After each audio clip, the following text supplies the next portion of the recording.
You remember when facing mounting civilian casualties from the endless Syrian civil war in 2013, the president announced the beginning of U.S. military action there in Syria.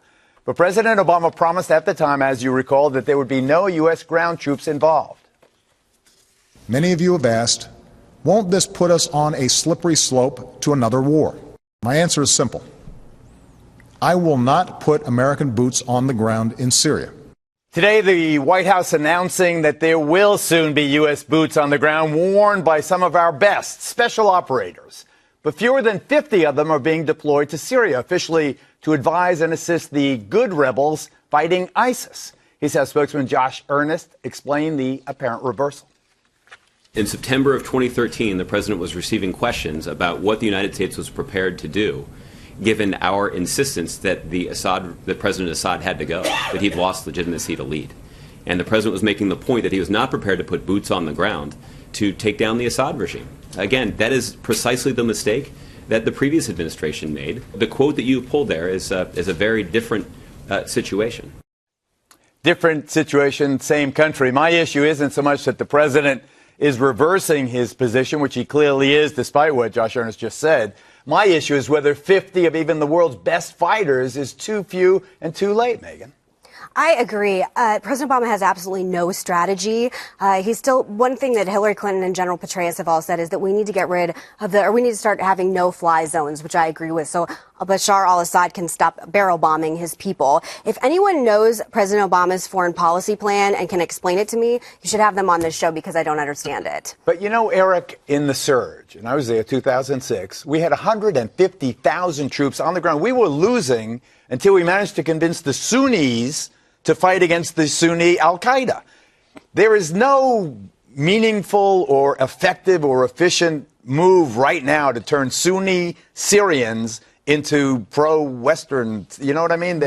There's no one to fight ISIS in the Sunni I'm faith. trying to figure out what this is. I mean, is this 50 that's going to become 50,000 soon? Well, should it? 50? Should it? No, and I don't think it will. I think President Obama, yes, he reversed something he said he wasn't going to do. That's fine. The war changes, life changes, situations change.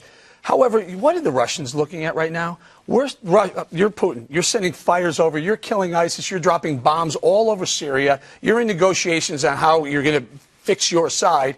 And the other side, allegedly the anti-Bashar al-Assad side, I get it, anti-ISIS, but also anti-Bashar al-Assad side says, we're going to send 50 fighters? I mean, they must be laughing.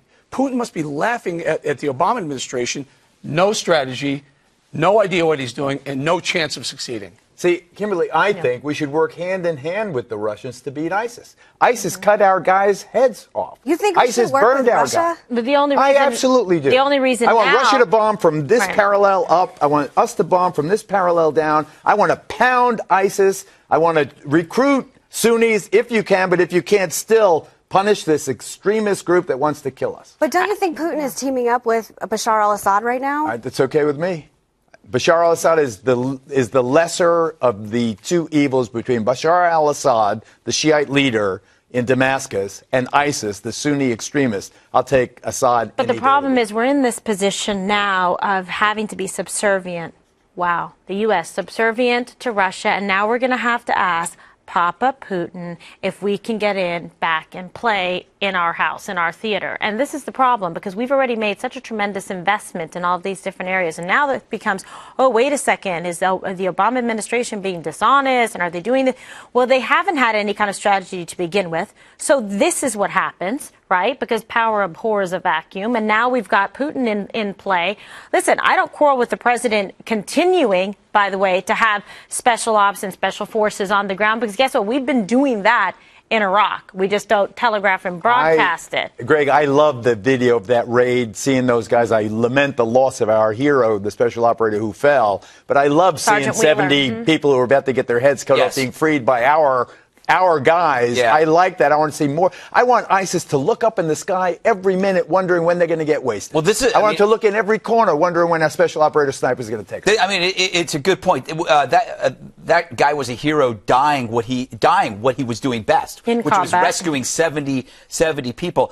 What's worse than pacifism to me is ambivalence and inaction. Amen. And I really do feel President Obama has a Hamlet complex. He's showing up at the end credits of the movie instead of getting there at the start. You can't just dip a pool in it. And I think that dip a pool? Dip your toe in the pool. Oh. Thank you for correcting me. I thought it was another one of your weird metaphors. It might be. It could be the drugs. But you just can't dip your toe in the pool and then started the segment with Grateful Dead. Yeah, that's true. I think there is the risk that when ISIS gets their hands on one of us, then we're going to be faced with this.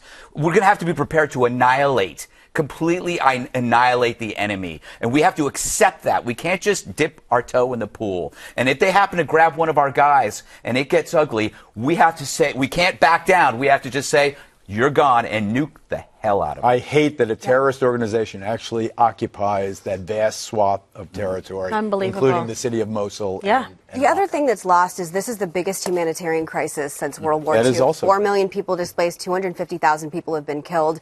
We're totally losing sight of that right now as well. You're right. It's a very important point. Ahead.